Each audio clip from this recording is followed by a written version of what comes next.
I have a theory. It goes like this. If I made a YouTube video that was 10 minutes long, but edited it down to 10 seconds long after posting it, what would happen? Well, first I would lose all the ads on this video, so rip bank account. But I want to know if I can trick YouTube into promoting the heck out of this video by using their own feature. YouTube has a built-in editor that allows you to snip, blur, or cut any part of your video. I'm sure it's never abused at all. Well, now it's going to be, by me. The theory goes that since YouTube made shorts, they split the algorithm into two sections. One that likes watch time, and one that likes watch retention. I'll guess that with shorts, it's more important to have high average retention, whereas in videos, overall watch time quantity matters more. So theoretically, if I were to make a 10-second long non-shorts video, the algorithm would be like, nope, not worth it. But what happens if I pull a fast one?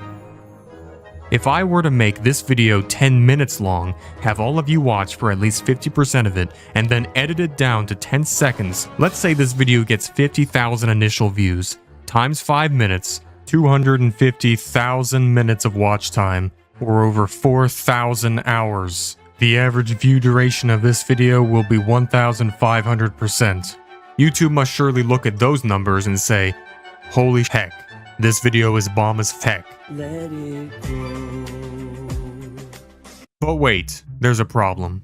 When this video gets cut down to 10 seconds, instantly the watch time will plummet, and the retention will go down to normal, and YouTube will say, well, heck, this video sucks now. Let it die, let it shrivel up and... But listen to this. Maybe I can't have the high ground. What if I use the middle ground? What if I were to sneakily organize this video into sections and slowly cut the video more and more and more until it gets down to 10 seconds? And what if I happen to ask you right now to comment how long the video is right now when you see it so the average engagement rate can go up along with the watch time? What's happening now is the video's overall watch time is still going up fairly well, but the length keeps decreasing, increasing watch retention and overall quantity. YouTube sees number go up, algorithm says let it go. And I just keep doing this until right about now, where everyone getting recommended this has absolutely no idea what I'm talking about.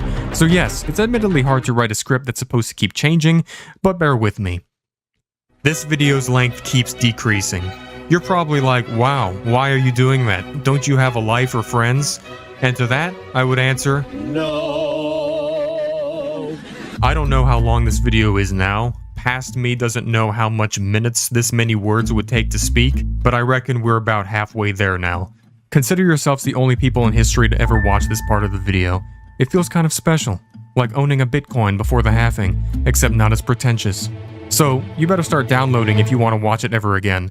Here's the interesting part. Opposite of something like Bitcoin taking longer and longer to cut its supply in half each time, this video will take shorter and shorter to get, well, shorter. This is because the video needs to stay as long as possible for as long as possible in order to keep the average amount of watch time it has for as long as possible. That's why it's going to keep promoting it. I really wish someone would look at me the way you look at this video. Oh, by the way, don't forget to comment how long the video is now, because I need to be reminded to edit it next. So if the video is starting now, then clearly I no longer have good ads playing on here. So if you could leave a like for that sacrifice, then that would be nice. But it's a good thing, because overall I'm trying to prove a point that attention is way more valuable than money. Things are going to get real quick towards the end, so you're going to need to pay attention. Don't think too much about this one, just answer the first answer that comes to you in the comments. You're going into the hospital for a surgery that has a 50% survival rate. Now you walk in, and this is America, so you get to pick your doctor. You get two choices. Dr. A, who has botched the last 19 surgeries in a row. Every one of those patients have died. Well, heck. Or Dr. B, whose last 19 patients have all survived, and the surgeries were all massive successes. Which doctor do you go with? Leave a comment now. Well, you're a little late to the party, but that's okay. I have a time machine we can use. It's upstairs. Can you go bring it down for me? Thanks. Oh, and leave a like on the video while you're at it, so you don't forget to in the past. Wait, why don't I just go upstairs and get the time machine there? You tell me. Write the answer in the comments, don't overthink it. Well, heck. I'll just have to tell you why. Because if we went back in time to a point where this building we're apparently in didn't exist, you'd fall flat on the ground like a sack of sweet potatoes. But here's the bigger question. You might have missed every part of this video that came before it. So what if we just want to travel 5 days in the past when this video was 10 minutes long to get the full story? No big deal. Nothing much has changed in the world in 5 days, so just press the button and we'll go right back where we started. But what if we don't? Now you need to overthink it. Where was Earth 5 days ago? Going around the sun? Where was the sun 5 days ago? Going around the Milky Way? Where was the Milky Way 5 days ago? Going around the Milky Way? You paying attention? Just making sure. Hurtling towards the Andromeda Galaxy at 1.5 million miles an hour? So you press the button. Now, where are you? Well, heck. Probably somewhere right there. I don't know. Damn, that sucks for you. But wait, I just lied, because this crazy hair guy says I'm dumb. Space and time is everywhere. And no matter where you are, how high you are, how fast you're going, you're always at rest. You're not going anywhere. Wow, who knew my life could be summarized by a math equation? So yeah, you wouldn't have to worry about teleporting into outer space. You're at rest in Earth's reference frame, so you can go ahead and press the button. Yeah, but then there's the butterfly effect. Oh, heck. Now you might be saying I'm out of my mind, but what if I were to say if you join the members of this channel, you can watch this whole video unedited for the rest of time. And if you're just now seeing it, that means watching what you've never seen before. Now back to the hospital. It's time for surgery. Which doctor did you choose?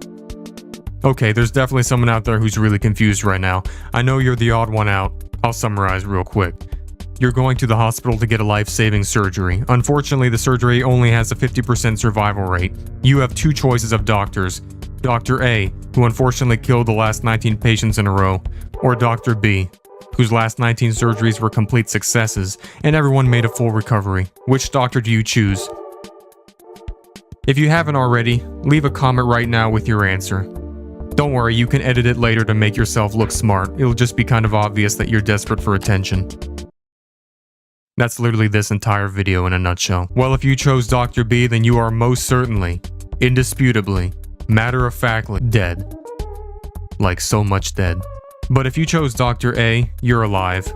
Like, guaranteed alive. Like so much alive that if you went out and bought lottery tickets, you'd have better odds at winning than the odds that you're dead right now.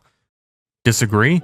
Too bad. Look, if you flipped a coin 20 times and it landed on heads 19 times in a row, the odds of you landing heads the next time would be 1 in 1,048,576. If you walked into a hospital and were given these two choices and picked Dr. A, you would patently, at that moment in time, be the luckiest person in the universe.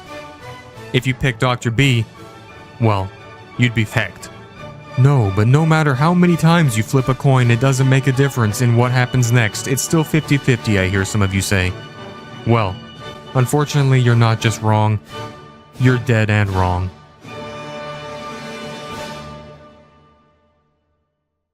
Well, this has all been fun and nice, but why is this video so short now? Well, for all those now just watching, the point of this video was to see if I could trick YouTube into giving me views by exploiting its built-in editor to make the algorithm think this video is getting hundreds or even 1,000% watch time, which will make the algorithm say, "Let it go." Much better than a little exploit of speeding up the video and making you watch in slow motion. That only gives you 400% watch time. But yes, I'm going to ask you to do that at the very end. I didn't want to spoil it until now. At this point, it may be a week after this video has been posted, which means every single one of the sections of this video has already been edited down. Now this video is extremely short, and it should have a ton of watch time anyway. I'm guessing that if this video got at least 50,000 views in its first 5 days of being uploaded, that it has at least 1,000% average viewer duration. It would only be able to maintain that if you watch this video back 10 times in a row, but don't worry about having to do that. In the next segment, you're going to be asked to turn the video to 0.25 speed in order to understand the whole thing. This is just going to be the icing on the cake for this entire experiment, and if I look like an idiot and this video is flopped, then I guess at that point you'll be able to laugh at me. Hey, yeah, you. Here we go. This is what I'm like, leave a comment how to use the device right now. This video is 10 minutes long, now 10 seconds. Listen, this is the most important video. Everything comes out of this. Life, viewers, the only thing I have to say to you is